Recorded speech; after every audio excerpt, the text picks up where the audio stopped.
Ndinoda kugamuchirai zvakare mukati mezuva ranhasi muchirongwa chedu chekudzidza shoko raMwari. Tiri kuenderera mberi. I think ndo last episode yedu yatichange tichitaura nezvemweya yetsvina nezvemaringe nemadhimoni. Takati taurei maepisodes akawanda, ndofunga kutosvika 4. Kuna vanenge vasina kuona vanongoenda paYouTube channel iyoyi motarisa mamwe mavhidhiyo acho tichingodzidza tichibatsirikana. So nezuro takati taurei zvakati wandei pataidzidza nezvekuti mweya wetsvina unobata sei kana kuti dhimoni rinouya sei pamunhu. Tikataura zvakawanda wanda pamusoro peizvozvo. Saka nhasi toda kuti tiende pamberi mbichana pandofungidzira kuti pamwe ndo pachava pekupedzisira kana Mwari vachinge vatitendera.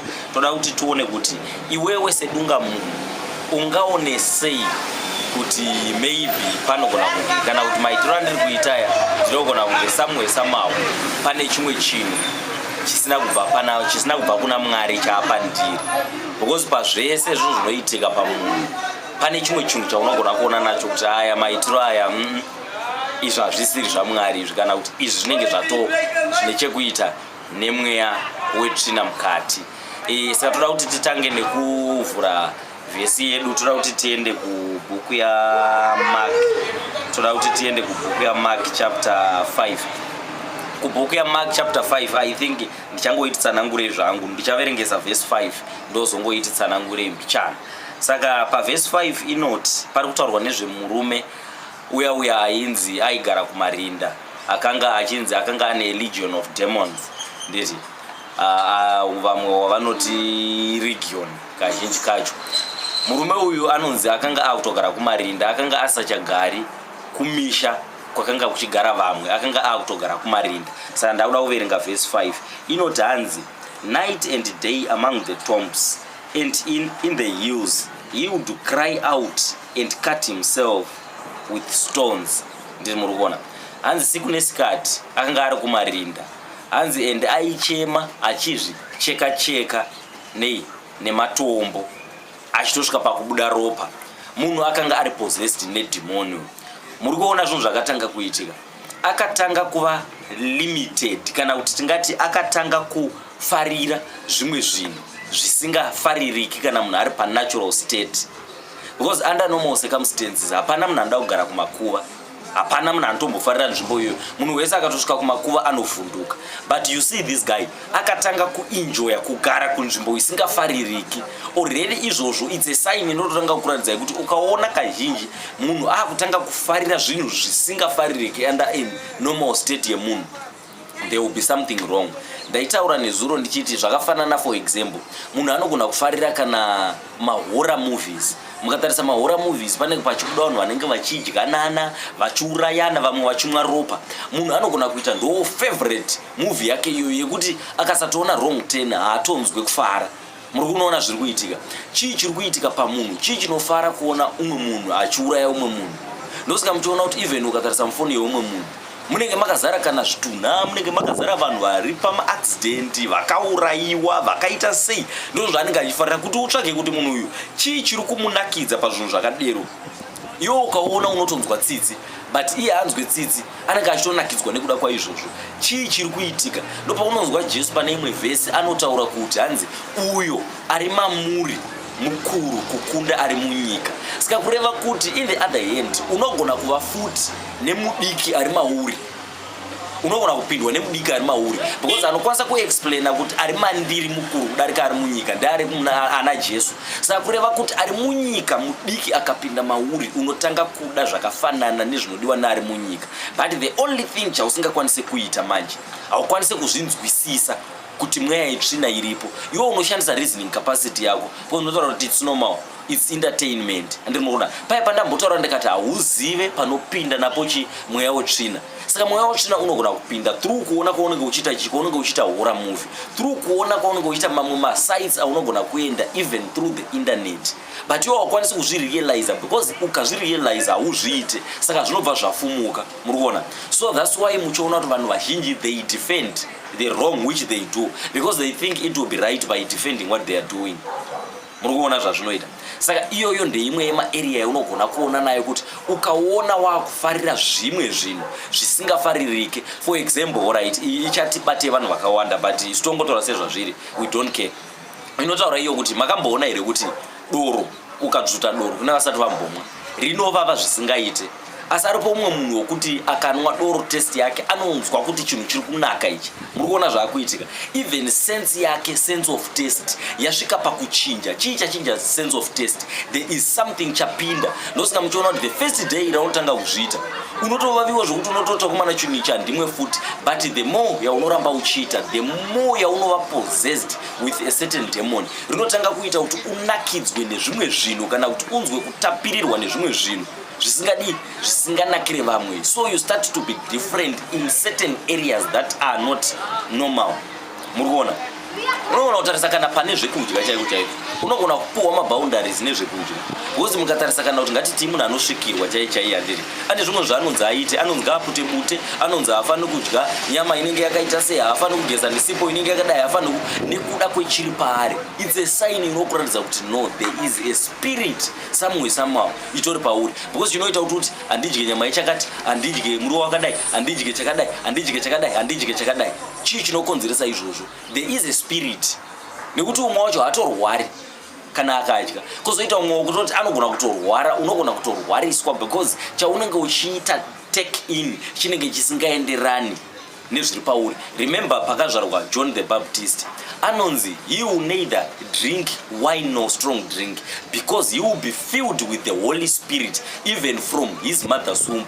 Muri kuona kudya zvakatonzi haakwanise kunwa wine, haagone kunwa doro, ndobva papuwa a reason because of the spirit behind. So a spirit kazhinji inodetermine the type of food inodyiwa nemunhu. So ukaona uri limited pachikafu, that's another first sign yaunogona kutoona kuti I might have a spirit somewhere somehow. Kuzvida kana kusazvida ndo the truth, you might have a spirit somewhere somehow.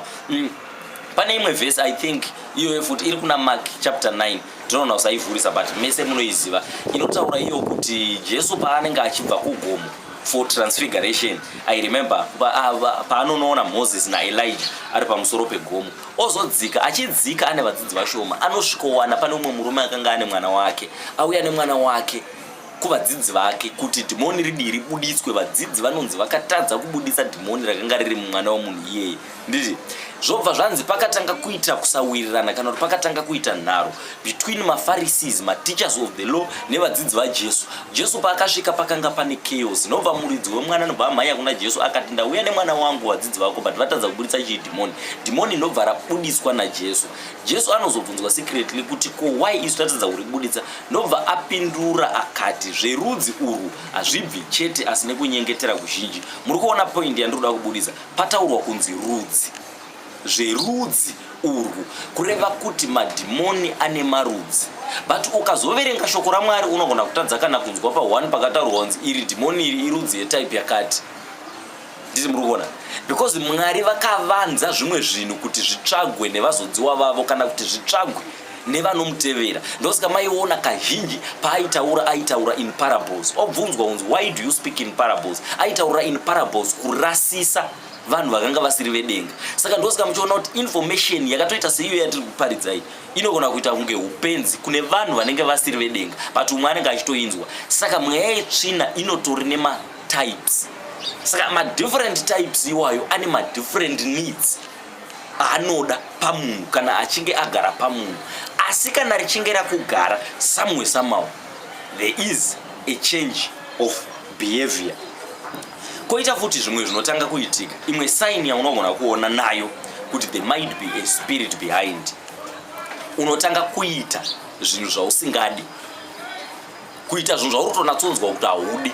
Ndosaka muchiona kuti within the church munenge muna vanhu vanenge varimo vanenge vachiita chihure, but asi vachitoziva kuti chihure chakaipa ende vasingatode kuita chihure, but somewhere somehow they still do it. Zvakataurwa naPaul zviya zvikanzi zvandinoda kuita hazvisiri izvo zvandinoita. Saka kana zvauri kuda kuita zvisiri izvo zvauri kuita, chii chiri kuzviita?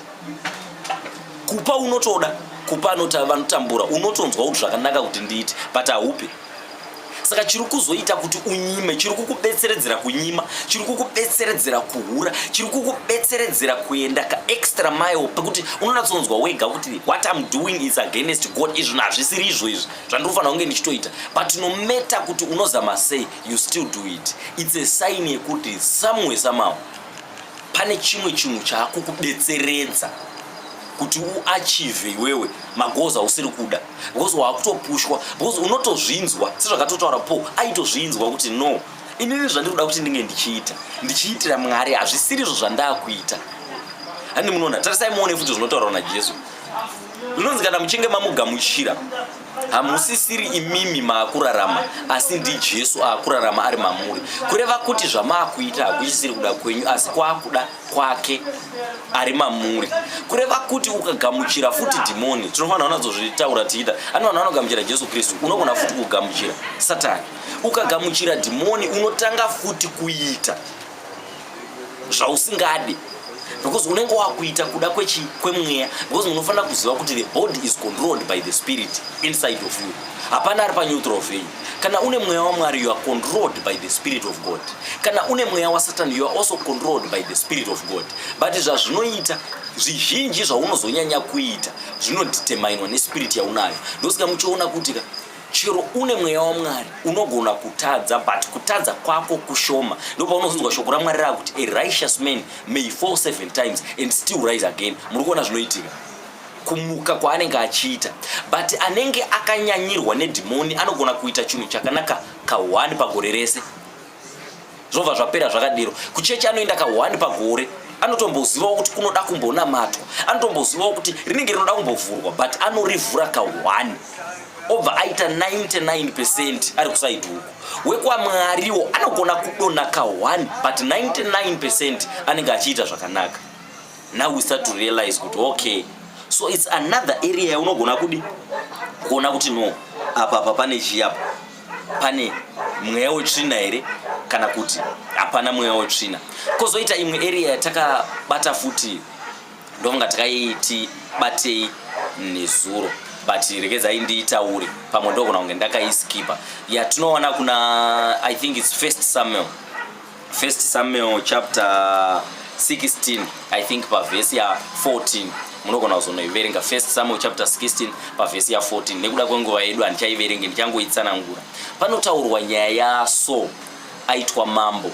Saul aitwa mambo, mukatarisa pa previous chapter, pa chapter 15 panotaurwa nezvenyaya yekuti Saul anotumwa naMwari kuti aende anoparadza vavengi vaMwari. Onzi enda unoparadza chose, uparadze zvose, usatora kana nechimwe, paradza zvese, uraya zvese. So aenda ikoko ndo paanosvika obva aselecta zvinhu zvaaiona sekuti zvakanga zviri right, ndobva atora kwakuenda nazvo. Ndobva azobvunzwa naSamuel kunzi ko iwe hauna kunzi enda here unoparadza zvese naMwari, why wauya neizvi? Ndobva so atanga kurizina, akatanga kutaura kuti ndauya kuti tigozosacrifice. So there is one thing, munhu wese ana Satani ane reasoning capacity. Ndo zvimwe zvinhu zvaunotanga kuona nazvo futi kazhinji mweya wetsvina.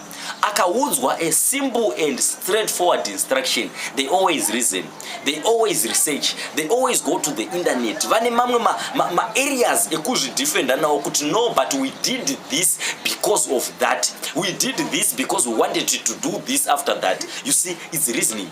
Mwari vari kutaura kuti no, you must repent, but anokuudza kuti no. Mwari vari kutaura kuti no, kune mweya wetsvina iri kubata vanhu, but anotaura kuti I think vane kamwe kamistake kavari kuita, maybe zvinogona kunge vane mamwe maareas avasiri kunatsonzwisisa. Muri kuona zviri kuitika. You start to reason now. Ndo zvakaita so akareasona akataura kuti no, I will not destroy everything, because chakakosha kuenda tonopa Jehovha. Asi nobva azoudzwa, akaudzwa zvikanzi obedience is better than sacrifice. Muri kuona, saka kuteerera kunokunda chibayiro. And muri kuona, but kuteerera it's a sign. Now look what happened now. Ndo patazotaura pandati pa 16 pa verse 14. Ndo panozobuda pachinzi mweya wetsvina from the Lord. Unova kana zvichinzi mweya wetsvina from an evil spirit from the Lord, it doesn't mean kuti an evil spirit yakabva kuna Mwari, but zviri kureva kuti the protection yaMwari yakabva pana Saul. Saka payakabva pana Saul, Holy Spirit yakabva yakwanisa kuuya nekuda kweaction yakanga yaitwa yekureasona. Anmurukona. So you first reason, but reasoning yako inenge ichidefenda Satan. Anmurukona. Saka tsvagai muone vanhu vazhinji vanoreasona vatsvage vazhinji vacho. Most of the professors are the ones that say there is no God. Most of the most educated people are the ones that doesn't believe in God. Why? Because they reason too much. They think too much. There is no problem in thinking. But if you reason too much, you can allow God to come. Ndosaka muchiona izvezvi ndikataura kuti do you know kuti pane maspirits anogona kuuya ari channeled pakudestroy marriage. Kana pane munhu akabuda marriage anomuti vari kungotaura because havanzwisise havana kumbopinda marriage. Inini marriage yangu handina kuibuda nekuda kwemweya wetsvina. Ndakabuda nenyaya yekuti murume wangu ainetsa kana kuti murume wangu airova panga pasina kana dhimoni mukati paishanda shamu. But kuti vaprofita kana kuti vanhu vanotaura shoko raMwari they want to spiritualize everything. You see how you reason. So in other words, you are protecting already that spirit that is within you. Saka tikauya tichida kuti tiiraire, that spirit will not go because already yatowana cover yayo. Muona zvazvinoita. It's reasoning. Ndosaka muchiona kuti even within the church shoko rikaparidzwa kumberi pakaparidzwa nezvefaith vanototaura something kuti but ndizvozvo hazvo kuti kutenda ikoda kuti kuitwe but kutenda kunoda kungwarirwa. Ukatenda zvisiri izvo usiya mari yese kuchechi. Muri kuona handisi kuti kusiya mari yese kuchechi kwakanaka, but they always reason. When they reason they open the door for an evil spirit to come. Hiyo yapinda muupenyu hwemunhu. Alright, tichipedzisa ndakudzokorodza futi chinhu ichi. Ndakataura ndikati mweya iri patatu. Pane mweya wekuti unotorwa paitwa agreement ndiwatounotora uchida, poita mweya unouya wega usingazive, poita mweya inosundidzirwa yese in whatever area asi inongozodzoka pa those three types yezvinhu zvitatu izvozvo. Pozoita futi kuti rangarira kuti dhimoni rinonzi rinouya kuzoba, kuuraya nekuparadza. In whatever way rinozongodzoka pakuita zvinhu izvozvo. Saka mweya yese iyi sekutaura kwandakamboita kumashuro, deliverance yayo yakasiyana. The easiest one usinganetse kuenda mweya unouya usingazive, wokuti unongokubata usingazive, usina asundira, uri associated nebehavior because you watch panenge pasina an agreement between the two. Saka iwewe ukawana chiedza uka-accepta Jesu Kristu, that demon will go. Unogona kutoenda usina kutomboturukwa ruoko pamusoro. Ndosaka muchiona kuti umwe munhu asati atendeuka aivhumuka, paakatendeuka kuvhumuka kuya kwakapera. Munhu asati atendeuka aiba, but paakatendeuka hana kuturukwa pamaoko pamusoro, kuba kuya kwakabva kwapera. Those demons they go easily. Handiri muri kuona. But madhimoni ekuti unenge uchirevererwa kunzi hauroorwe neumwe munhu, it does not go easily because riri kuauthorizwa. Ndopandakataura paya ndikati rinoda kuti uripende. Kana uchinge waripenda, you are washed by the blood of Jesus. Wasukwa ne the blood of Jesus. Chinoteverera ropa chobva chadi chobva chaganurwa. Same applies nedhimoni randambotaura rekutanga unoenda kunotora wega. Unotanga warambana naro because already makaita a marriage covenant. Kana uchinge warambana naro wouya uaccepta Christ. Uaccepta Christ, you are washed by the blood of Jesus. Now you are safe, which means kuti zvese mhiko dzese dzawakaita hadzichakwanisi kukuaffect. Tinotenda nekuteerera kwakanaka. Tinovimba kuti tichasangana zvakare mune zvimwe zvirongwa zvinotevera. Amen.